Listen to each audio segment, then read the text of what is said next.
Bienvenidos a TWF Podcast. Hoy tenemos un invitado muy especial en la casa. Por primera vez trajimos a alguien con inteligencia real, así que vamos a hablar con un poco de conocimiento. No vamos a hablar sin saber. Es verdad, siempre lo mismo nosotros, así que bueno, por lo menos por el video que hicimos la otra vez, criticando al Presto de Tipito Enojado, y el video Porque no de... sé, Ari, vos no lo sabés, hicimos un video, hicieron un video ellos hablando del Inca, del cine argentino, ¿viste? Y nosotros armamos como una respuesta a ellos y hacíamos quedar como que éramos dos comunistas que los íbamos a rebardear. Y después nada que ver, Nada tipo, que dijimos que ver. estábamos de acuerdo con todo lo que decían, pero tuvo un montón de vistas y un montón de gente como que ya estaba lista para atacarnos. Tal cual, tal cual, tal cual, tal cual. Justo nosotros, viste que lo tuvieron en el preso esta semana, nosotros hablamos de él el lunes.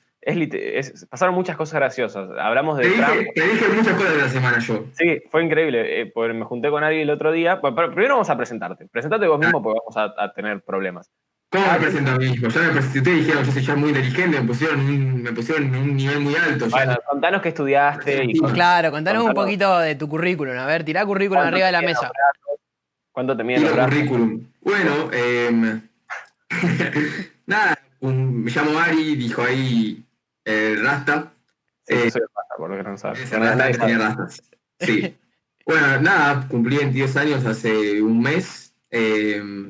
Soy licenciado en Ciencia Política con campo menor en Estudios Internacionales. Estudié en Estados Unidos y ahora también hace un par de semanas arranqué una maestría también en la Universidad George Washington en DC en Estudios Histórico-Políticos Latinoamericanos, que la estoy Mierda.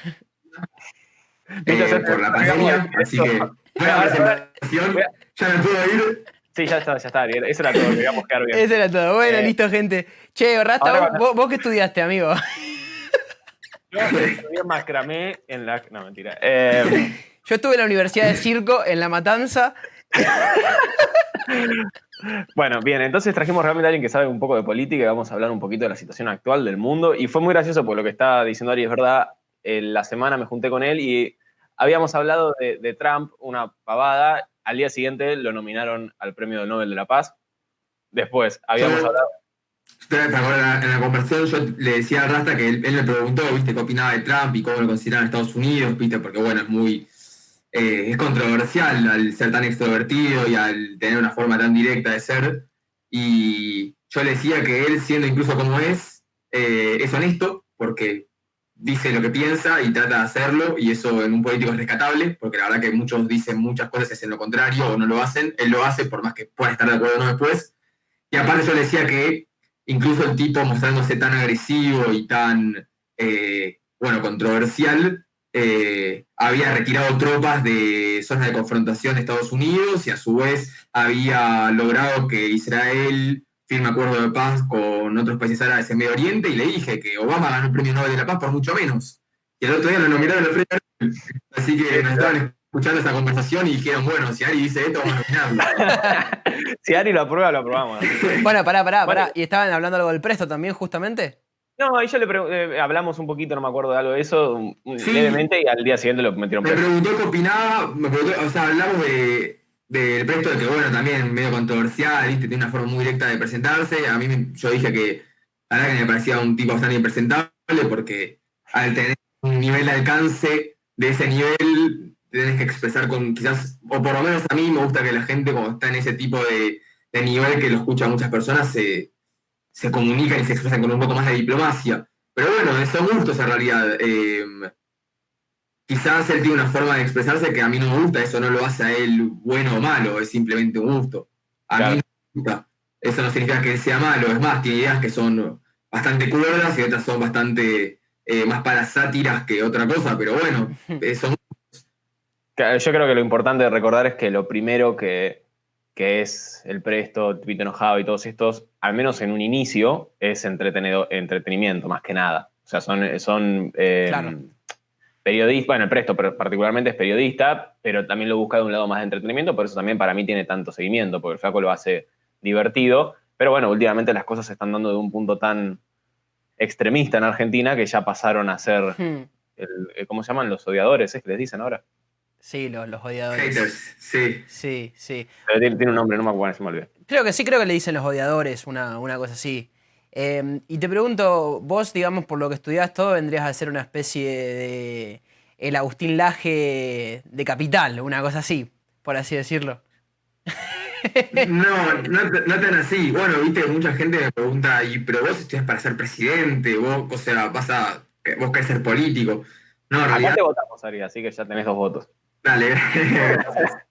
No, igual a mí no me interesa mucho ese ámbito, pero más allá de eso es como que el licenciado en ciencia política, que también, bueno, claro que se dice ciencia política es una sola, viste que la gente le dice ciencias políticas Claro. y la verdad CS, y en realidad es una sola, no sé qué estudian, no sé dónde aprenden, pero es como, me gustaría saber si hay más de una ciencia política, pero bueno, ya, el estudiante de ciencia política, y bueno, ya que una vez que sos licenciado, vos te dedicás a hacer más un análisis de las formas de gobierno y de la funcionalidad de las instituciones y otros aspectos. Sí, es como una ciencia, como cualquier otra ciencia que uno se puede imaginar. Sí, tiene más análisis que pasa por la enseñanza que te dieron en términos teóricos y prácticos. No es que eso a mí me hace a mí ser mejor o peor político, porque yo tengo mis convicciones y mis formas de pensar, que después pueden algunos estar en desacuerdo o no, y eso, o sea, no es que los licenciados en ciencia política estudian por estudiar ciencia política piensan igual, Claro. Incluso puntos de perspectiva y formas de ver las cosas diferentes, eso no nos hace ni mejores ni peores. Se supone, El licenciado en ciencia política se encarga de hacer análisis, se encarga de tratar de comprender por qué pasan las cosas y cómo pasan las cosas y cómo pueden a su vez mejorar o bueno, empeorar. Claro, también me imagino que debe haber varias escuelas, no debe haber una sola escuela de ciencia política, por así decirlo. Para mí es al revés, lo que está queriendo decir Ari es que justamente eso tiene que ser objetivo. Yo entiendo que hay una sola ciencia política como tal, una es sola. una sola, que sí, tiene distintas escuelas de pensamiento. Exactamente, claro. Es como la economía en eso, o sea, vos tenés distintas escuelas de pensamiento en lo económico también. La economía y la política están muy ligadas, los podés separar, o sea, no son dos cosas que pueden ir en paralelo y no tergiversar y chocar nunca. Entonces, sí, vos tenés dentro de lo que es la ciencia política muchas... Es que es todo muy interpretativo, no existen las verdades universales en nada. Entonces, en la ciencia política vos de leer un mismo texto podés comprender dos cosas completamente opuestas. Y por más que sea una misma ciencia, sea un mismo análisis y estés estudiando el mismo contenido, vos podés interpretarlo de forma diferente, porque, no sé, lees Hobbes o lees Rousseau o Locke, o incluso a filósofos de la antigua Grecia, como hablaban de quizás la aristocracia o la meritocracia, y vos podés comprender que se manejan y son cosas distintas, y estamos leyendo lo mismo, ¿me entendés? Entonces, por más que sea una ciencia, hay muchas formas de interpretarlo, ¿sí? Se puede decir así, es humanidades, ciencias sociales. Esto no es física o matemática. Claro. Sí, totalmente. Y te pregunto... Sí, yo cuando estudié en la universidad... Me encanta porque cuando alguien empieza a hablar ya empezás a decir me parece que no estamos a la altura. Pero bueno, nosotros estamos interesados y vamos a hacerte preguntas y vamos a aprender todos juntitos. Tal cual, de la mano, bien? Cantando y contentos. Sí. Y a mí en realidad no me hace inteligente tampoco y interpretar bien las cosas. Te queremos agrandar un poco para venderte y tener un poco más de likes, así que tranqui. Ahora me pone mucha presión, o sea, después me mando un moco y ya me van a escrachar. Bueno, amigo, sí, pero pará. Vamos a decir la verdad, también sos bueno estudiando, digamos. Acá una pregunta un poco más de índole personal. ¿Cuánto te llevó la licenciatura, por ejemplo, acá en Estados Unidos? Sí, bueno, yo la adelanté. También el sistema es distinto allá, no es igual que acá. Pero yo arranqué la carrera a fines de agosto, mediados de agosto del 2017 y la terminé en abril, mayo del 2020. Tardé unos 2 años y 8 meses. La adelanté, claro. También hice un poco menor, acá se le considera especialidad, que en realidad la especialidad es cuando haces después algo en un posgrado, pero es un campo menor. Lo mío debería haber durado más o menos 4 años y medio, pero bueno, yo adelanté, tomé algunos exámenes, clases de más y adelanté también en menos de 3 años. Cuando, me acuerdo, hace tiempo, ya hace alrededor de 1 año y medio que hablé con vos me estabas contando que estabas haciendo alrededor de 18 créditos, 21 por semestre, una cosa así. Sí, hubieron créditos, claro, sí, exactamente. Allá, viste que, bueno, vos también estás en Estados Unidos. Sí. Estudiabas cine, ¿no? Sí. Si no recuerdo. Sí, lo mismo que el Rasta. Sí, lo mismo que el Rasta. Bueno, y es como que viste que en las universidades se recomienda tomar entre 12 y 15 créditos por semestre. Y yo en primer semestre tomé 15 créditos y la verdad que me parecía muy sencillo, entonces empecé a tomar 18, 21 créditos, que había que pedir autorizaciones y cosas, pero sí. Después también rendía exámenes para no cursar las clases porque había muchas cosas que sentía que se correlacionaban y que ya sabía, porque las podía estudiar por mis propios medios sin la necesidad de cursar. Entonces tomaba los exámenes que me daban los créditos, y entonces me ahorraba cursar y así también adelantar, y así terminé antes. Qué bueno. Y ya que estamos acá, para antes de ir más por el tema político y de desviarnos, te quiero, si no te molesta, seguir preguntando un poco de lo personal. Sí, sí. ¿Cómo fue que caíste en Estados Unidos? ¿Cómo fuiste para allá? Bueno, sí, ahí ahora que recuerdo, rebobino un toque que con mi presentación me olvidé que yo jugaba al tenis, jugaba al tenis, ahora ya no, ya estoy retirado, podemos decir. Mm, Una carrera exitosa de... Claro, jugué al tenis de alto rendimiento de chico y a mí lo que me llevó a estudiar en Estados Unidos fue eso, yo fui con una beca deportiva a estudiar en una universidad en Carolina del Sur, en la cual ellos, nada, bueno, me daban una beca para que represente a la universidad jugando al tenis a cambio de, bueno, para mí estudiar ahí, vivir ahí, y así fue como llegué a Estados Unidos. Y Por eso me después terminé yendo. terminaste, también, pues yo sé un poco de tu historia, entonces también es interesante que vos después de eso también terminaste consiguiendo becas de estudio también, ¿no? Aparte Sí, de... bueno, mi experiencia deportiva en Estados Unidos no fue muy agradable. Yo me fui a una universidad que estaba en un lugar medio remoto, donde podías ver tranquilamente carruajes con caballos y ver 5 Amish Como cosechar acá. legumbres. Era un lugar bastante particular y era un equipo de un nivel bastante bajo en términos tenísticos, entonces la experiencia no fue tan buena. Y yo por eso traté de buscar otros horizontes y ver. Me fui a otra universidad en Florida, que ahí para los latinos, este es un dato para los latinos que se quieren ir, que ahora hay muchos, suelen haber las universidades públicas, que público no significa gratis, en Estados Unidos, ni en ningún lado, solamente en Argentina. En las universidades públicas, que tienen subvención del Estado, pero sin embargo salen plata, hay becas para latinos, se llaman LAC, Latin American and Caribbean Scholarships, dan becas para estudiantes latinos que son académicas por el país de origen y a su vez, bueno, de en torno a los promedios que hayas tenido en el colegio secundario y exámenes y nivel de inglés, puedes también conseguir becas académicas. Yo así conseguí en Florida, en una universidad del norte de Florida, en la Universidad de West Florida, y nada, también fui con la idea quizás de seguir jugando al tenis, pero yo conseguí trabajo medio administrativo en la biblioteca de la universidad, el cual me iba a proveer más plata que la que me proveía quizás seguir jugando al tenis en una universidad ya de mucho nivel. Entonces elegí dejar al margen el tenis a alto rendimiento, o por lo menos el rendimiento al nivel universitario de Estados Unidos, y me dediqué al estudio de lleno, entonces también así pude adelantar y meterle más rápido y más dinámico a lo académico. Claro, claro. Qué bueno, qué bueno. Bueno, la verdad que se ve que te moviste, por así decirlo, porque yo también que estoy acá sé que no es fácil tampoco conseguir un trabajo en la facultad, el tema de estar haciendo las transferencias constantemente, porque hay mucho papeleo de por medio mientras estás estudiando y haciendo una que otra cosa, transferirte a una universidad, que pedir que la beca, que esto, que aquello, la verdad que requiere tiempo y requiere que le metas, que le pongas ganas, ¿no? Sí, Igual, Ari es una cosa que es muy graciosa, porque yo me acuerdo que en el momento este él me estaba contando y me decía, no, me parece que voy a dejar el programa de tenis y me parece que voy a buscar otra universidad, voy a ver si consigo una beca de estudiante.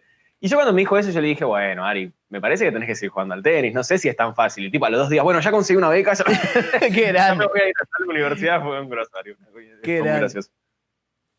el tema de Estados Unidos es que, para usted haciendo la colita porque me muestra un poco el pelo. No Ahí pasa va. nada. El tema de Estados Unidos es que no te asesora nadie, tenés que vos ir moviéndote y viendo qué es lo mejor para vos. Yo tuve la suerte de estar rodeado de gente que, no necesariamente por mi forma de ser, que yo suelo ser bastante social, sino que la verdad que me rodeé de muy buena gente y tuve buena suerte en ese sentido, entonces siempre me asesoraron y me ayudaron cuando tenía dudas y necesidades quizás. Y bueno, yo también soy muy insistente y me interesa mucho saber qué es lo que estoy haciendo y saber que lo que estoy haciendo es con un propósito. Eh, entonces, yo cuando quiero algo suelo ir a fondo con eso y no dejarlo nunca a mitad de camino. Entonces cuando yo busqué esto, es fijar todas las alternativas, saber cuáles eran las mejores y terminé concluyendo que quizás irme a Florida por esto de las becas para estudiantes latinos y a su vez con que, nada, yo también conocí a algunos amigos ahí que me iban también a ayudarme a sentarme, a hacer la mudanza y todo eso, como que me incentivó a poder dejar el tenis, que para mí no fue fácil. Yo jugaba al tenis desde los 7 años, más o menos, 8 años, y jugué toda mi vida, y fue lo que me llevó a Estados Unidos. No fue fácil, pero bueno, fue un pasar de página y sí, al fin y al cabo lo terminé consiguiendo por un tema de no solamente ímpetu propia, sino de ayuda de conocidos y amigos y gente que se interesó en hacerme la dos ahí. Claro. Bueno, pero a veces eso también está bueno para alguien que por ahí está por hacer un cambio importante en su vida y que a veces, por más de que parezcan muy difíciles y por ahí cambiar la página de esa forma, porque nosotros tres tenemos la particularidad de que sabemos lo que es jugar al tenis profesionalmente, o bueno, así como decís vos, a un nivel muy alto, y pasa a ser toda tu vida eso. Y una vez que tenés que cambiar de página, que es lo que le pasa a todos, porque muy pocos logran ser profesionales, y mismo lo que logran ser profesionales, la carrera dura poco, después tenés que cambiar de página, y no es nada fácil. Entonces, bueno, en algún punto, como mensaje positivo, a vos te terminó saliendo bien, digamos. Ya estás egresado mucho antes de lo pensado y estás haciendo un máster, que es algo que a vos te está interesando mucho. Sí, las personas que se van a Estados Unidos con una beca deportiva, sea por tenis, por fútbol o por cualquier cosa, vos tenés dos tipos de deportistas que están en Estados Unidos. Vos tenés los que van con la excusa de poder seguir haciendo el deporte que suelen hacer o con la excusa de estudiar y el deporte es el recurso que los lleva a eso. Claro. Yo desde un principio supe que a mí el tenis era mi recurso para llegar ahí. Yo al querer estudiar ciencia política y de haber escuchado quizás muchas veces que acá en Argentina no es algo muy sencillo de estudiar por el tema de que no te tratan de imponer, pero simplemente ya por el sistema en el que estás, tampoco es adoctrinamiento, pero simplemente los profesores no enseñan desde la imparcialidad y a su vez, nada, bueno, también lo que es la calidad de vida y lo que es quizás el poder vivir nuevas experiencias. Con 19 años yo sabía que era una oportunidad que yo tenía, la de poder irme a vivir afuera y poder seguir jugando al tenis. Acá en Argentina quizás se me dificultaba un poco poder seguir jugando al tenis en ese nivel de poder entrenar todos los días o quizás de competencia. Y la verdad que sí, yo fui sabiendo que era mi recurso para allá a Estados Unidos. Y una vez que viví la experiencia, vi que quizás no era lo que más me gustaba, decidí, bueno, seguir en Estados Unidos, pero el enfoque más académico que deportivo, y por eso decidí poder dejar el tenis como lo venía haciendo y dedicarme de lleno al académico. Y desde un punto de vista inicial, para hacer un último resumen y después ya nos metemos un poco más en política, ¿qué fue la razón por la que vos decidiste estudiar ciencias políticas? Porque no sé si es algo muy clásico por ahí para estudiar. O por ahí sí, yo estoy diciendo una pavada, pero ¿qué fue a vos lo que te llevó a estudiar eso? Yo siento que siempre de muy chico supe que quise estudiar eso. Yo me acuerdo, lo he hablado con con varias personas esto, yo no sé qué edad tenía, quizás tenía, no sé, entre 8 y 7 años, 7 y 9 años, no tenía más de 10 años, no tenía 10 años, y me acuerdo que saliendo a un cumpleaños, viste, cuando sos chiquito, vas a un cumpleaños, salís con la bolsita de caramelos y estuviste en un pelotero y esas cosas, me vino a buscar mi mamá y estoy volviendo a casa y entramos a un supermercado antes de llegar a casa y cuando salimos habían en el supermercado una madre con 3 nenes en situación de calle pidiendo si les podíamos dar algo y bueno, con mi mamá, viste, le compramos eh, qué sé yo, comida, alfajores y fruta y cosas para los nenes y jugos. Y después también pasaba que no fue simplemente esa situación. Muchas veces cuando íbamos a comer había nenes pidiendo plata en la calle y además siempre se daba comida y me explicaba que la plata no era lo más conveniente para darle a un chico.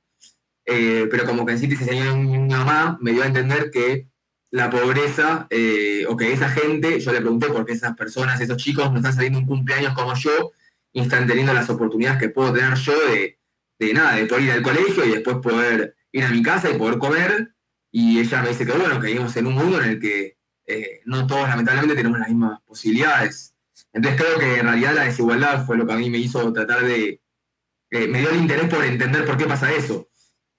Entonces ese fue como el motivo por el cual yo siempre estuve muy interesado en la política y también siempre tuve una comprensión, no sé si óptima, pero como, no sé, siempre comprendía cosas con mucha facilidad en términos no solamente técnicos, sino teóricos de lo que es la política Y siempre fue el camino como por ahí.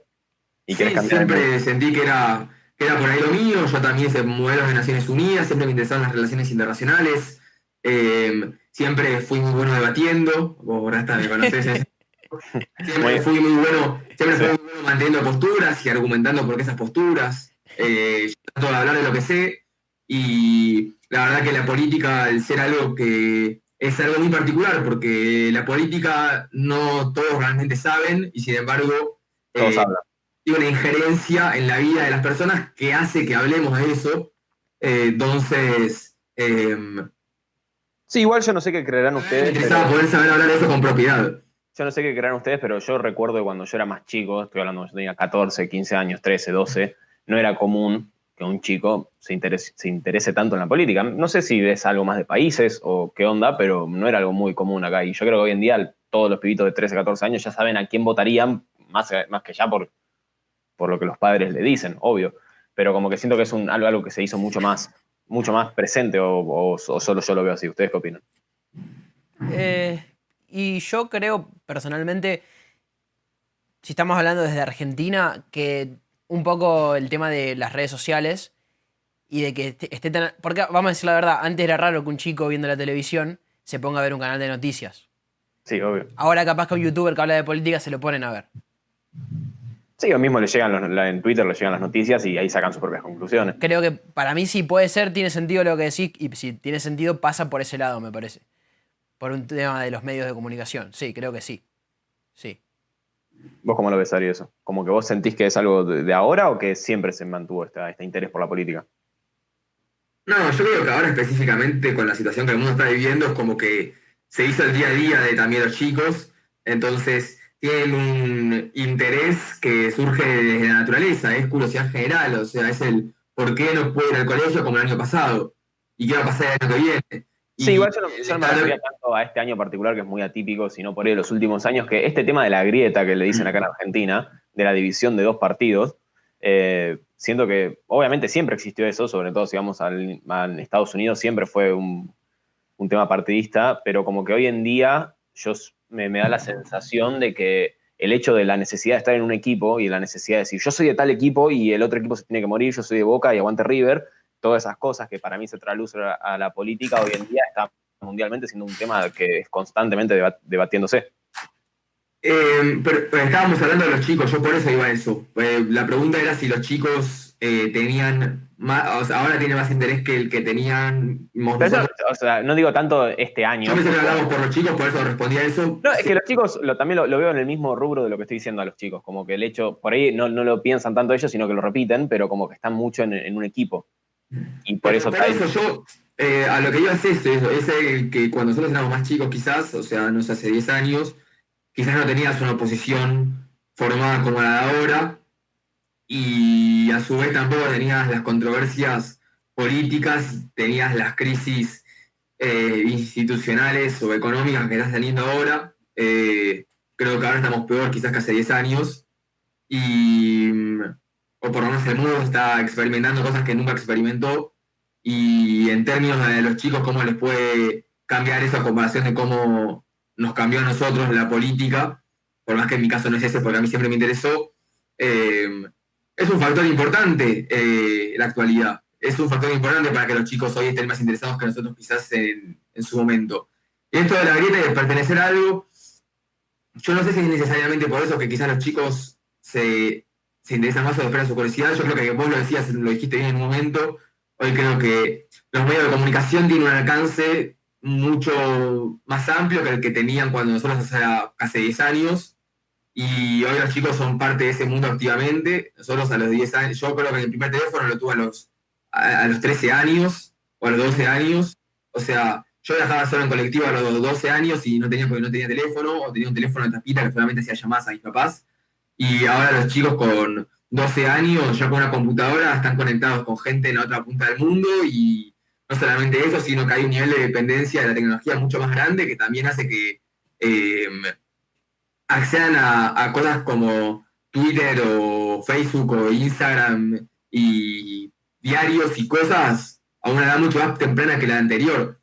A su vez también lo que coincido con lo que decías es que en esto del, no sé si la palabra que se hace es adoctrinamiento de que creo que en muy pocas casas vos vas y tenés a dos padres que piensan de una forma y a sus hijos piensan distinto. Eh, o que... Sí, por ahí un poco sí, pero más de un punto de rebeldía, tipo el padre piensa de una forma y el hijo adolescente solamente por la adolescencia piensa de forma diferente, que eso no es solamente político, es cualquier cosa. Es un poco la rebeldía de la adolescencia. Yo ya me fui a Estados Unidos hace un poco más de 3 años, pero yo creo más en Argentina al tratar de involucrarme en el día a día de Argentina, porque yo en realidad ahora la maestría la estoy haciendo en estudios latinoamericanos. Yo lo que quiero tratar de no solamente comprender, sino de capacitarme más profesionalmente es en Latinoamérica y en Argentina. Yo veo hoy un grado de imparcialidad y de parcialidad, perdón, de parcialidad y de no sé cómo expresarlo, pero Acá no los estamos. medios de comunicación, por ejemplo, vos tenés muchos, por ejemplo, que ustedes en una casa o una familia que ve un medio de comunicación específico, digamos TN. Y los periodistas de TN, no sé si tienen una mirada que es realmente neutra a la hora de informar. Creo que es informar lo que hacen. Digo TN porque es un ejemplo, como también C5N o cualquiera, sí. no tienen no tienen no informan, no son medios informativos, no son medios de comunicación, son Transmitir ideas que ellos tienen, no lo que pasa. son más puntos de vista y opiniones que otra cosa, y eso muchas veces genera que las personas no puedan generar sus propios pensamientos o su propia forma de ver las cosas, ya que se las están dando y ya que es muy difícil que les estén diciendo algo y tener una capacidad de comprensión, no por una capacidad de intelecto, sino simplemente por una edad. A los 15 años es muy difícil estar viendo algo y poder decir lo que está diciendo esta persona es cualquier cosa. Claro. Sí, separarse un poco de la situación y verlo objetivamente no es fácil. No, y también esto de los chicos, lo que vos decís es que también, también lo ven muy segmentado, creo que en las clases sociales. Creo que los chicos es muy raro que chicos de una misma clase social o de un mismo grupo en términos del colegio puedan opinar tan distinto. Quizás acá me puedo estar equivocando porque yo no estoy cursando en el secundario en tercer año, pero claro, como que también hoy pasa mucho el pensamiento por el entorno con el que te juntás. No veo que dentro del mismo entorno puedas tener... Sí, diferir demasiado. Muchas formas distintas de pensar. Claro. O sea, lo veo también medio por ahí. Nosotros podemos decir, le damos tanto de eso. Nosotros nos podemos hablar de política, ¿me entendés? Nosotros nos podemos hacer chistes de los Simpsons y nos podíamos hablar de fútbol, que hoy también eso también se hace, pero bueno, por eso le digo, al tener la injerencia que está teniendo hoy la situación política y económica del país y del mundo, es como que se hace un tema de conversación inevitable. Creo que hoy cuando te juntás con una persona, con un amigo, con un familiar, de lo primero que hablan es de la situación de la pandemia. Sí, y obvio. No solamente a la política y a la economía, sino también a la sanidad y a cómo nosotros llegamos a casa y lo primero que hacemos es ponernos alcohol y después lavarnos las manos, y si nos vimos con una persona y cómo nos saludamos con esa persona y hablamos de cosas que tampoco hablábamos antes. Pero es como que, bueno, eso también sigue siendo política, porque después decís, ¿y están de acuerdo con que la gente pueda ahora salir a la calle con más casos que antes? Y es donde ahí reina la opinión y la interpretación personal de cada uno. Bueno, claro, hablando un poquito de eso, te pregunto, ¿qué opinas de la situación y de cómo se llevó a cabo las medidas de prevención en Argentina sobre la pandemia?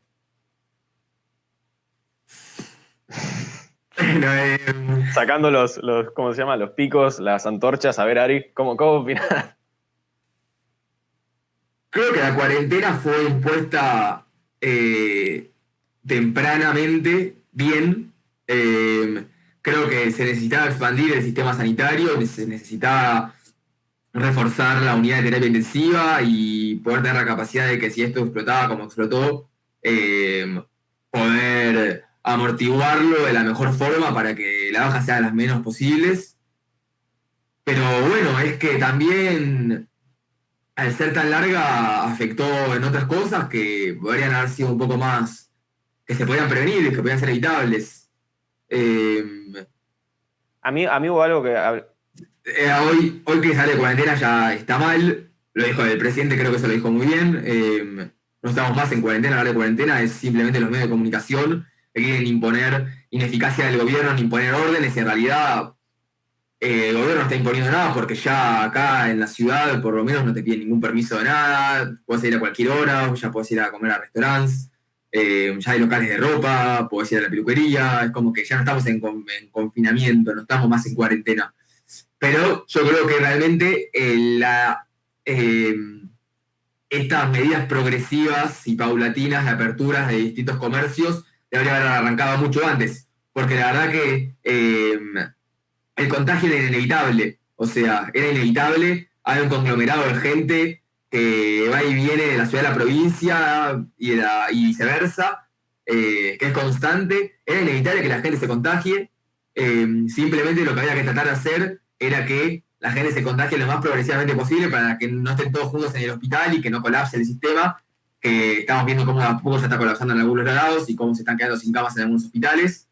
Es terrible, ¿viste? Pero bueno, yo por eso digo que quizás si estas medidas de apertura se arrancaron un poco antes, los casos los ibas a tener igual, y quizás hoy ya estábamos en una bajada de casos y hoy ya está un poco más controlada la situación, la cantidad de casos iba a ser la misma, quizás hoy hemos tenido un poco más de muertes, y eso es lo que se evitó. Pero, y está muy bien que se haya evitado eso, pero también al haberse evitado eso, se privaron las libertades de las personas y eso va en contra de la naturaleza humana.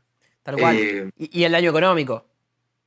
No, por eso es que ahí hay una historia, o sea, la verdad yo también hablaba con el Rata que... Eso es lo que te quería decir justamente, porque, Sí. o sea, lo primero que opino yo cuando pasó todo este tema, yo las primeras 2 semanas me pasó lo mismo que a vos, de que, bueno, está bien, hay que solucionarlo, hay que intentar de mejorar el sistema de salud, está buenísimo. Pero yo también opino, no es que opino, es como decís vos, la libertad no tener libertad va en contra de ser humano, punto. Y Sí. está mal que nadie te diga lo que tenés que hacer nunca. No obstante, vos me contaste una historia muy interesante sobre sobre la Segunda Guerra Mundial en Estados Unidos, donde hubo un caso, que ahora lo vas a poder explicar mucho mejor, que en algún punto me hizo pensar la situación, y cuando hay una situación tan ajena a lo normal, que después también es debatible qué es lo normal y qué es lo que no es normal, y ahí es donde entramos en los problemas. Pero igual así todo me parece que es una historia muy interesante y a mí me ayudó al menos a replantearme un poco lo que pensaba. Si querés contarle un poco cómo es eso. Sí, bueno, yo lo que le decía a Rasta que es verdad, yo por eso, a ver, yo en términos teóricos, si hablamos de teoría, yo no estoy de acuerdo con la cuarentena, porque va en contra de la naturaleza, va en contra va en contra de la naturaleza humana, va en contra de la libertad. El encierro es antihumano, es así. También hablando en términos de lo que es, pero si querés decirlo, propiedad privada, si yo soy dueño de un boliche, discoteca, y yo tengo todos los permisos para que yo sea boliche, discoteca, es mi propiedad. O sea, a mí no me puedes decir si yo lo puedo abrir o no, porque es mío, yo lo abro. Después está en la gente, como individuos, decidir si Tal cual. quieren hacer o no. Pero esto es mi propiedad, yo con mi propiedad puedo hacer lo que quiero. Eso lo opino en términos teóricos y es cómo debería ser ante una situación de vida normal. Ahora, lo que yo le decía a Rasta, que lo que se le decía a Rasta, partamos de la base que la Constitución argentina, y no solamente la Constitución argentina, sino el sistema judicial y de justicia, no solamente Argentina, sino de la mayoría de los países de Occidente, están basados en lo que es la jurisprudencia estadounidense. Eso es así. Claro. Y obviamente que no funciona en todos los lugares como Estados Unidos, tampoco como Japón, como en Alemania, como en la Unión Europea.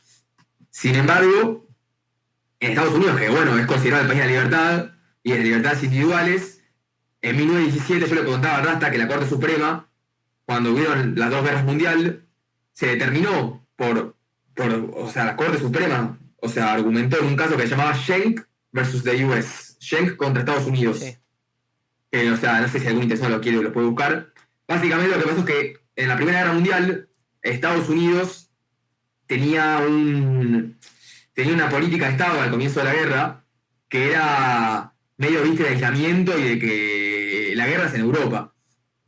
Pero bueno, Estados Unidos al final de la guerra se mete, o sea, ya fines de 1916, principios de 1917, Estados Unidos empieza a tener una participación más activa en la guerra y no tenía tropas, o sea, la gente no se alistaba en el ejército. Entonces Estados Unidos decretó por ley que, el ejército era obligatorio para algunas personas y tenían que asistir. Este Schenck era un socialista que decía que esta medida era inconstitucional y que violaba varias enmiendas de la Constitución, principalmente la primera, que habla de la libertad de elección y de expresión. Entonces, este Schenck imprimió 15.000 panfletos y folletos que empezó a repartir de forma individual en la calle, cuestionando esta medida. Entonces, fue detenido, después fue liberado, bueno, hubo un proceso de apelaciones y fueron aumentando en importancia las cortes, hasta que llegó a la Corte Suprema, y la Corte Suprema terminó fallando a favor de Estados Unidos, argumentando que ante situaciones extraordinarias son requeridas medidas extraordinarias. Y nosotros estamos ante una situación extraordinaria, en la cual son requeridas medidas extraordinarias. Lo que yo le decía a Rasta también es que, por ejemplo, en la Segunda Guerra Mundial hay otro ejemplo que es muy parecido, que se llama Korematsu versus the US, Korematsu contra Estados Unidos, en el cual, básicamente, Estados Unidos en la Segunda Guerra Mundial, entre 1941 y 1944, Estados Unidos tuvo campos de concentración, no como los que nosotros sabemos, no como los que tuvieron Alemania, en Europa los nazis, o como los que tuvieron... los japoneses, claro.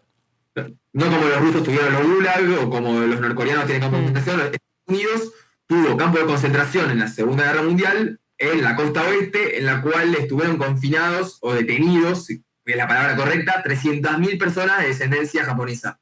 No japoneses, o sea, hijos o hasta nietos de japoneses, por tener apellido japonés. El Estado hacía la alegación de que estas personas podían estar en contacto con sus familiares en Japón y podían estar ayudándolos. Entonces fueron detenidos, los sacaron de sus propiedades y los prohibieron trabajar y los llevaron a campos de concentración en los cuales las formas de vida no eran las que ellos como ciudadanos estadounidenses no tenían por qué padecer. Este Korematsu era una persona que era un poder adquisitivo relativamente no importante, pero una clase bastante acomodada en la costa oeste de Estados Unidos, y demandó al Estado diciendo que lo estaban privando de sus libertades y le estaban simplemente deteniendo y segregando por su raza, ¿sí? Su descendencia, por su raza. Y bueno, y en Estados Unidos, basado en la Corte Suprema, basada en este caso de Schenck versus the US, también determinó que ante medidas extraordinarias, que ante situaciones extraordinarias son requeridas medidas extraordinarias. Perdón. Y así Estados Unidos falló a favor, la Corte Suprema falló en contra de... Mira, te hago una pregunta, porque me parece que eso yo lo estudié en la materia US Government, yo la tuve también, y eso después vuelven a haber casos sobre lo mismo, y hoy en día el gobierno le está pagando subsidios a los descendientes japoneses, ¿no? ¿Puede ser? Hay muchos casos que después son revistos y reevaluados en Estados Unidos. Tienen un proceso de revisión judicial y también incluso tienen un proceso de apelación a las... Tienen habeas corpus en Estados Unidos. Tienen varias cosas en Estados Unidos que hacen que casos puedan ser revertidos a lo largo del tiempo. Es verdad que, por ejemplo, Estados Unidos, no sé si 40 o 50, no me acuerdo, no quiero mentir con la fecha, con los años, pero por lo menos 30 años después de que falló en este caso fue en 1943, el de Korematsu, o en el 44. Creo que no sé si entre 30 y 60 años después, Estados Unidos revirtió la decisión en ese caso. Quizás Korematsu ya estaba muerto, pero es como que revirtieron. Hubieron muchas veces que la Corte de Estados Unidos revirtió fallos, porque también Estados Unidos se basa en casos anteriores para fallar en casos absurdos. Bueno, un poco acá también pasa esto, ¿no? O sea, depende a veces por... Sí. Por eso esto de la revisión judicial, que es lo que decía Gian, es verdad que Estados Unidos quizás le da subsidios a familiares o a esos mismos japoneses que estuvieron detenidos simplemente por su descendencia. Es verdad, pero bueno, por eso vuelvo a Argentina en términos prácticos. Eso era en términos teóricos. En términos teóricos, yo creo que está mal la cuarentena y que nos priven a nosotros de qué podemos o no hacer. En términos prácticos, yo creo que ante una situación en la cual estamos peleando contra un fantasma invisible, le quieren decir, un virus. Demonios que trae. Es un arma que realmente no sabemos si podemos portar o no. Podemos quizás estar transmitiéndolo sin saberlo. Y yo no sé, yo creo que todos tenemos familia y realmente nos sentiríamos mal si nosotros, por hacer nuestra vida normal, terminamos siendo los que contagiamos a una persona de riesgo que termina falleciendo. Sí, no, obvio. El Estado nos quiera cuidar, me parece que está muy bien. Sin embargo, yo, de vuelta, en términos históricos, creo que incluso es la función principal del Estado, la de cuidarnos. La función del Estado debería ser cuidarnos de inseguridades. Y esto es paradójico porque es una inseguridad que no pasa necesariamente por la intención, pero bueno, al fin y al cabo, acá pueden haber damnificados. Y lo que el Estado estuvo tratando de hacer fue cuidarnos. Sí, es que de hecho cuando inició todo esto, la primera imagen de la cuarentena fue todos estábamos a favor, había muy poca gente en contra, y mismo hasta los libertarios. Sí, al principio estuvo bien la medida, pero por eso yo creo que la verdad que este proceso de apertura debería haber sido como paulatino como está haciendo, pero antes. Defender que el Estado argentino... Era un punto medio, no tenía que ser todo de un día para el otro, no teníamos que estar 4 meses encerrados en casa y tampoco podíamos estar saliendo a las 3 semanas a hacer cualquier cosa. Parece que no estuvo bien. Estas medidas paulatinas de progreso para volver a la normalidad deberían haber arrancado un poco antes nada más. Claro. Pero a comparación de no creo que fue lo peor que nos pasó. También lo que pasa un poco, me parece a mí, en Argentina fue que un gobierno que estaba bastante tambaleante, por así decirlo, un poco aprovechó, me parece a mí, el tema de la cuarentena y la fue extendiendo porque también no sabía mucho qué hacer con la economía, ¿no? Y fue como una excusa que le vino bien el tema de la cuarentena larga. Está bien, pero en Argentina, ¿qué gobierno no se aprovechó del pueblo para la incertidumbre? Creo que en los últimos años de gobiernos, no me quiero ir muy atrás, pero yo creo que antes de la dictadura no solamente del 76, o sea, antes de Perón, yo creo que realmente cuando terminó el gobierno radical de Irigoyen en el 30, yo creo que a partir de ahí ya nadie supo qué hacer muy bien con la economía en Argentina. Y creo que todos se trataron de aprovechar de eso y nadie supo muy bien qué hacer. No creo que el gobierno actual fue el único que tuvo una situación de incertidumbre y le sacó provecho, claro. Y sacó provecho. Creo que todos trataron de sacar provecho cuando pudieron y que nadie supo realmente muy bien qué hacer en ningún momento. Claro. Tengo una preguntita más, antes de dejarlo al Rasta que siga. ¿Opinás que hubo abuso de las Fuerzas Armadas, de las fuerzas de seguridad por parte del gobierno? O sea, las mal usó, por así decirlo. ¿A qué te referís? ¿A qué caso en particular? Bueno, estuve escuchando un par de noticias, que hubo un par de desaparecidos, el chico este en Tucumán, que no me acuerdo el nombre. Facundo. Ese es otro, ese es Facundo Astudillo. Perdón. Astudillo. Sí. Ese es en Bahía Blanca. Ese es en Bahía Blanca, después uno en Tucumán. Fue otro, sí. Fue otro. Claro. Hubo un par de cosas así. También el caso de esta Magali Morales, del padre, que no lo pudo llegar a ver. A la chica. ¿Qué opinas de eso? Es que yo trato de ser neutro, no por tomar postura, ¿no? Yo sé cuál es mi postura política. Pero para tener un mejor análisis. Pero por eso yo te hablo en términos analíticos. La verdad de esto, en criollo, la verdad la milanesa no la vamos a dar nunca. Acá pueden reinar todas las teorías conspirativas y podemos saber la verdad y sin embargo esa verdad no puede ser comprobada, no la podemos asumir.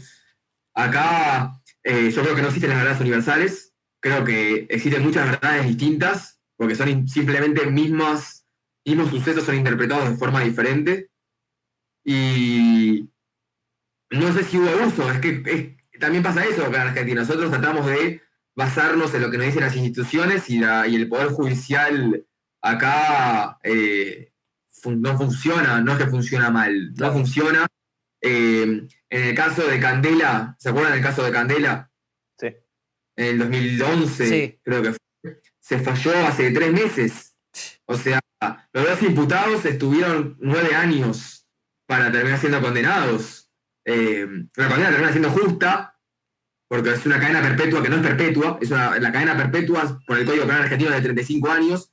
Acá se cree en el proceso de no reincidencia y de reinserción en la sociedad. Entonces, 2 personas que después de 9 años fueron condenadas a cadena perpetua en Argentina por haber matado y violado a una nena que tenía 11 años, Sí, 11. 10 años, no me acuerdo bien la edad, terminan teniendo una pena de 35 años. La cadena perpetua es 35 años en Argentina. Por eso digo perpetua entre comillas, no porque no esté de acuerdo con la medida. Pero bueno, esto mismo pasa con Lázaro Báez, por ejemplo. Lázaro Báez está en la cárcel hace 4 años y medio sin condena.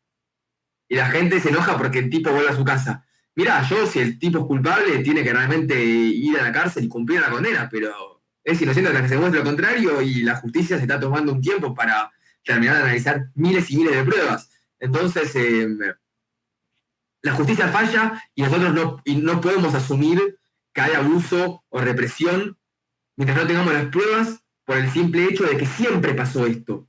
Claro. Sí, aparte hay un problema de... Siempre pasó esto. Hay un problema podemos ir al caso de Maldonado también. Dicen que no lo vamos a ver nunca lo que realmente pasó. Porque no se puede realmente confiar. Nisman. No vamos a saber nunca qué pasó en realidad. No nos hagamos ilusiones. Nosotros podemos...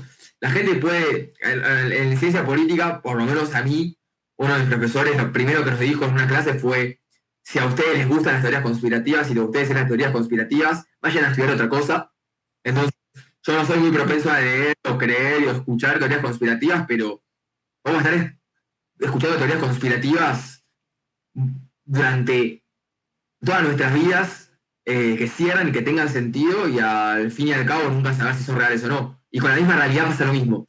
Con lo que nos dicen que es así, nunca vamos a poder saber realmente si es así.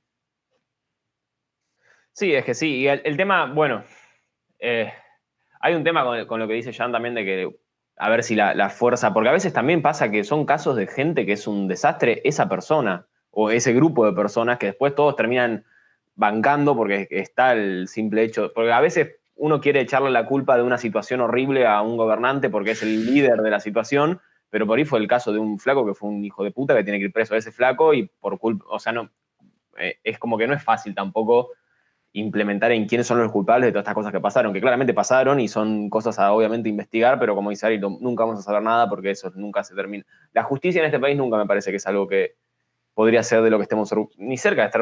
Nunca hubo justicia en este país en casi ningún caso. Siempre termina sonando a poco o termina... Es que también hay que partir de esta base que esto... no existe la justicia, no es utópica, es un mito. El concepto, no existe justicia, porque nosotros podemos, yo hablo mucho de esto de la relatividad y la interpretación. ¿Qué es justicia? Porque, por ejemplo, para el Código Penal argentino, justicia es que una persona que es condenada a cadena perpetua esté en la cárcel 35 años. Y para mí justicia es que cadena perpetua es que si una persona comete un delito de la magnitud que fue, por ejemplo, el de Canela, pase su vida en la cárcel el resto de su vida. Y para otras personas, justicia es que esa persona reciba la pena de muerte. Entonces, nunca se va a lograr la justicia, nunca todos vamos a estar de acuerdo con que se logre la justicia, porque simplemente tenemos formas de pensarla distintas. Sí, lo único que podemos llegar a un acuerdo más o menos en lo que todos más o menos... que obviamente no es el caso, porque nadie vota en base a qué opinamos de la justicia. La justicia la terminan determinando otras personas que, bueno, fueron votadas para determinar eso, pero... puede llegar a un acuerdo en el que más o menos todos, porque como decís vos, por ahí hay gente súper extremista que pena de muerte por robar un lápiz y hay gente que es súper garantista de que, bueno, sí, pobre persona, lo hizo por necesidad. Bueno, pero por eso mismo, la justicia, al ser tan interpretativa, no existe. O sea, porque no existe la justicia universal o la justicia como tal. Vos también decís esto de que nosotros, claro, o sea, nosotros no votamos a los jueces, nosotros votamos a legisladores y bueno, y al Poder Ejecutivo. Pero nosotros también, si vos lo pensás, por lo menos como lo pienso yo, y esto yo también hablo mucho, sobre todo con mi mamá, porque mi mamá es una persona muy inteligente, nosotros ya desde que nacemos no somos adoctrinados, pero estamos condicionados. Nosotros no elegimos ni el color de ojos que vamos a tener, ni el pelo que vamos a tener, ni la contextura física, ni el idioma que vamos a hablar, ni el país en el que vamos a vivir. Nosotros no elegimos esas cosas. Entonces, nosotros nos terminamos adaptando a lo que estuvieron antes que nosotros decidieron que tenía que ser. Entonces, en Kuwait, no sé la pronunciación en español, se me complica porque estoy en inglés. Ay, por Dios, qué chetazo. Bueno, sí. Pero hablando en serio, allá la ley es el Islam y es ojo por ojo, diente por diente. Y en Sudán se hizo ley que ahora las mujeres no son más mutiladas, no se les mutila más la vagina. El 85% de las mujeres de entre 17 y 45 años en Sudán eran mutiladas. Sí, y desde un punto de vista moral. También después tenés periodistas, y acá después tenés periodistas, y a esto también, por eso no voy a saber, no tengo un problema con los periodistas, pero creo que su rol acá. Yo sí tengo un problema con los periodistas, pero bueno. Acá su rol, no sé, acá un periodista estudia periodismo y a ese periodista que estudió simplemente periodismo en TEA o en la UBA o en la UCA o en donde sea, es filántropo y es licenciado en ciencia política y es médico y es economista y el tipo también sabe de cortes de carne. Entonces, acá el periodista es una enciclopedia de cosas. Y es una persona que termina teniendo un poder de transmisión que no sé si impone ideas, pero por lo menos hay gente que se pone de acuerdo con esas personas que no sé cuánta idea pueden llegar a tener de lo que están hablando. Entonces, rebobinando, no tengo un problema específico con los periodistas, pero creo que hay funciones para cada persona y esto es lo mismo. Claro. Sí, totalmente. Sí, el tema del periodismo es que, bueno, también no está mal que hablen sin saber y que hagan lo que quieran porque aguanta la libertad de expresión y la gente tiene que definir qué es lo que le creen a cada uno. Pero sí, hoy en día no existe. Sí, yo también estoy de acuerdo con la libertad de expresión, pero bueno, yo por lo menos elijo escuchar a personas que siento que están más capacitadas para hablar de algunas cosas que de otras. Por ejemplo, Nelson Castro en TN es médico y es periodista y es un tipo que está súper instruido y que estudió un montón y sin embargo en una columna en la televisión el tipo hablaba de cómo el gobierno con sus medidas rompe con la ética y la moral. O sea, sí, la ética y la moral es muy personal de cada. No, yo creo que no, ningún filósofo en la historia ni nadie pudo nunca definir qué es la ética y qué es la moral, en términos que todos tenemos éticas y morales distintas, y sin embargo, como él tiene una interpretación y una forma de ver la ética y la moral, el gobierno las viola. Claro. Tendrá que haber terminado. Está diciendo eso frente a la televisión, y por más que sea una columna, hay gente que lo está escuchando y va a decir, tiene razón, y la verdad es que no tiene nada de razón, y está diciendo cualquier cosa. Tendría que decir la ética y la moral del gobierno según mi opinión, y ahí estamos todos de acuerdo. Sí, y habla desde un lugar de felicidad. Jan, vos tenés una pregunta interesante. No sé si la querés hacer, la de tu materia. A ver, pará que no me la acuerdo perfecto. Si querés. No me la acuerdo. ¿Vos te la acordás? ¿La tenés ahí? Bueno, dale, tirala. Sí, porque para que la busque. ¿Es una buena tarea? Sí, ahora mismo estoy cursando sociología. A mí me llamó mucho igual, es una pregunta interesante. Mirá que yo no estudié sociología. Aparte, pará. En realidad no fue planeado, pero va con lo que acabamos de decir. Claro, entonces, viene el palo. Sí. Vamos a hacer como que lo pensé. En realidad fue de suerte. ¿La pobreza debería ser considerada un problema moral o simplemente un byproduct, que sería como una. ¿Cómo se diría byproduct? Un resultado. Un resultado del capitalismo. Sí, una consecuencia. Una consecuencia del capitalismo. ¿Tendría que ser un problema moral o una consecuencia del capitalismo? A ver tus opiniones. Bueno, a ver. Ya como le pregunta, para que te dé una buena nota, si tu profesor o profesora, me imagino que es sociólogo o socióloga, yo partiría de la base diciendo que esto es opinión personal, porque no hay una verdad escrita en ningún tipo de libro, pero yo, mi opinión personal, puedo decir que son las dos, es un producto de las dos. También, ¿qué es pobreza? O sea, los índices de medición de pobreza no en Argentina que en Estados Unidos, o en Argentina que en Sudán del Sur. Y las consecuencias del capitalismo, la interpretación de qué es consecuencia del capitalismo y qué no, también es interpretación. Lo mismo con las consecuencias del comunismo. Yo diría que las dos. yo diría que las dos. Hay gente que puede interpretar pobreza donde... hay gente que puede interpretar que una persona es pobre por en vez de tener el iPhone 11, tiene el iPhone 7. Y hay gente que puede interpretar que una persona es pobre porque no tiene para comer. Sí, ¿Cómo interpretamos la pobreza? Porque hay gente que realmente tiene... hay gente que realmente interpreta la pobreza por... Bueno, en Estados Unidos, acá en Argentina una persona pobre es la que puede comer una vez al día, y en Estados Unidos una persona pobre 4 veces al día. 4. Sí, la pobreza acá es muy distinta. Bueno, por eso en Estados Unidos la indigencia se mide por la persona que come 2 veces por día o una vez por día, y acá en Argentina el indigente no come. Bueno, eso justamente lo estoy viendo en la materia, que también se llama... Por eso la pobreza, entonces, es culpa de la pobreza moral, y sí, incluso los países, parece que en términos de jurisprudencia y legales tienen moral, porque está hecho así, las leyes están hechas por personas, no las hizo nadie más. Y a su vez también es producto del capitalismo. Sí, también el comunismo es producto de la pobreza en otros lugares. Claro. Todos son culpables de riqueza y de pobreza. Una persona puede argumentar que el comunismo es producto de riqueza en la familia Castro. Claro, bueno, igual también, obviamente, este profesor tiene una ideología claramente muy marcada. De hecho, en el flyer que me está pasando... Y es sociólogo, no me la quiero jugar, pero... Sí. Igual, yo estoy medio ofendido que no tomaste nota, Jan, te hubiese sacado una... No te hubieses peleado probablemente. Igual, pero después va a poner la repetición de esto, lo va a escuchar. Claro, pongo la repetición, la voy marcando, la traduzco y lo mando. Sí, no, pero es gracioso el profesor porque va tirando muchos datos, tira muchísimos datos en los flyers, sin fuente, no pone fuente, tira muchos datos sin la fuente de los datos. Y aparte, nunca, o sea, está hablando de la pobreza y en todo el tema de cómo va marcando los distintos datos y las comparativas de la pobreza a nivel mundial, de esto, de aquello, no, hombre, explica un poco el tema de la pobreza relativa, que es lo que estábamos hablando, y lo que es la pobreza, la pobreza de verdad, el tema de pasar hambre, de no tener nada, no tener ni siquiera un techo. Pero aparte, el tipo no marca en ningún momento al comunismo como un sistema, o como que el comunismo sigue presente o estuvo presente en algún momento de la humanidad, ¿no? Sino que él marca como que es todo consecuencia del capitalismo, como que en general el mundo es un sistema capitalista.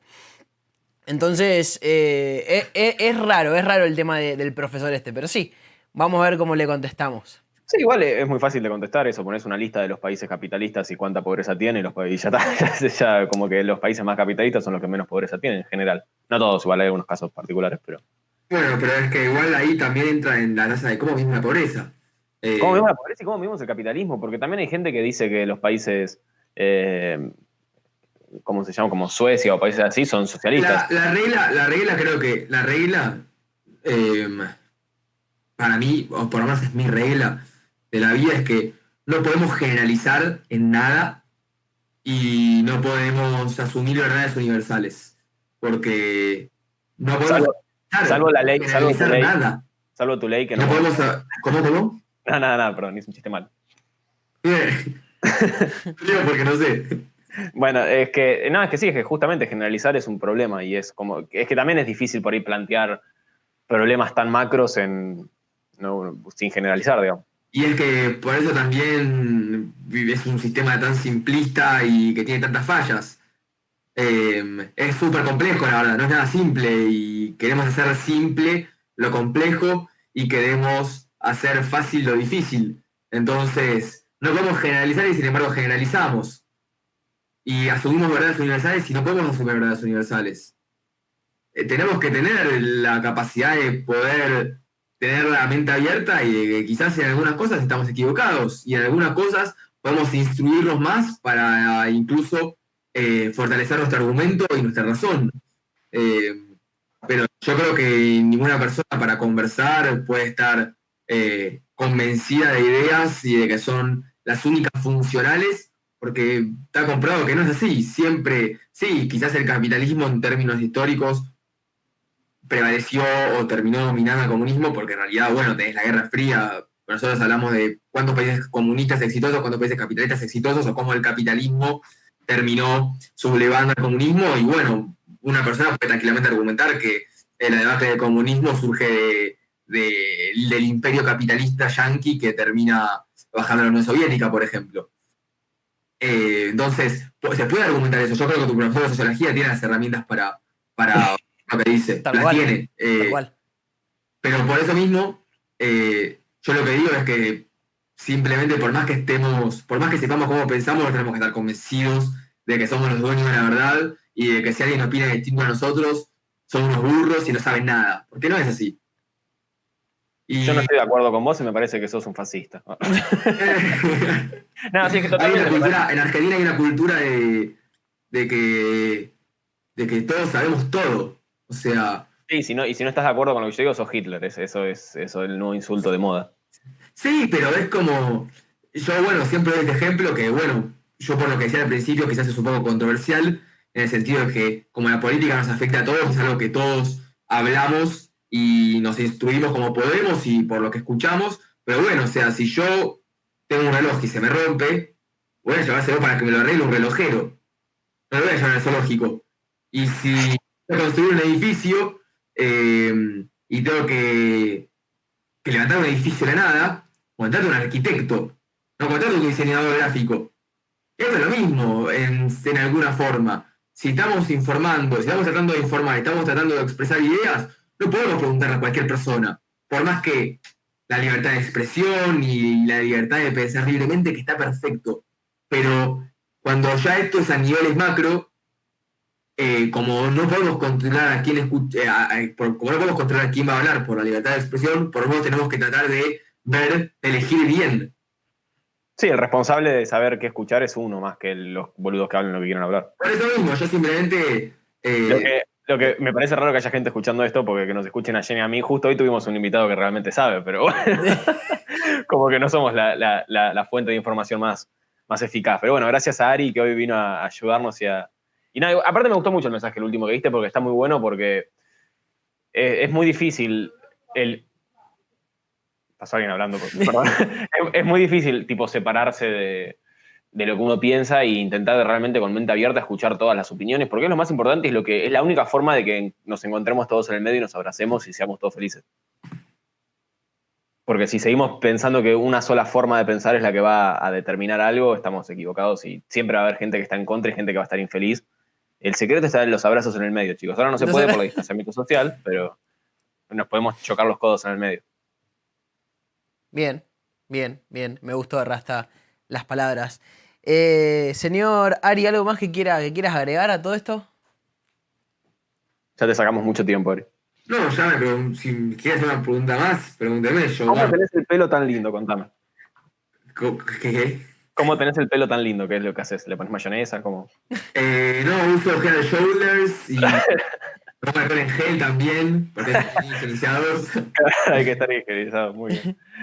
No, creo que fue muy productivo y muy divertido y me encantaría que vuelvas a salir otro día y que charlemos más tiempo también. Dale, sí, gracias por el espacio, la verdad que son unos profesionales de primera. La verdad que nunca hubiese esperado tanto profesionalismo. No, yo esperaba que todo esté disfrazado de Dragon Ball o algo, la verdad que Pará, Jan debe tener por ahí atrás un póster. No, tranqui, está todo bien. Puede ser. Un muñequito por ahí tengo, así que la próxima traigo el muñequito. Lo ponés ahí. Bueno, dale. Así que cuando quieran, si no estoy estudiando y ya tampoco, porque Arnaldo no estudia, lo hacemos. Yo nunca estudié, chicos. Bueno, me parece muy bien. Dale. Dale, Ari, perfecto. Bueno, gente, hasta la próxima. Nos estamos viendo. Pará, vamos a aprovechar, no sé, Ari, ¿querés que hagamos algún tipo de difusión o algo a las 20 personas que van a ver esto o no? Si tengo algún mensaje. No, nosotros un Instagram, algo, ¿querés que hagamos un poquito de difusión ahí? Sí. No, yo me mantengo en el anonimato. Listo, perfecto. Por ahora Ari está guardado. Ya lo van a ver en el futuro, gente. Se llama Ari. Nos vemos en la próxima. Chau.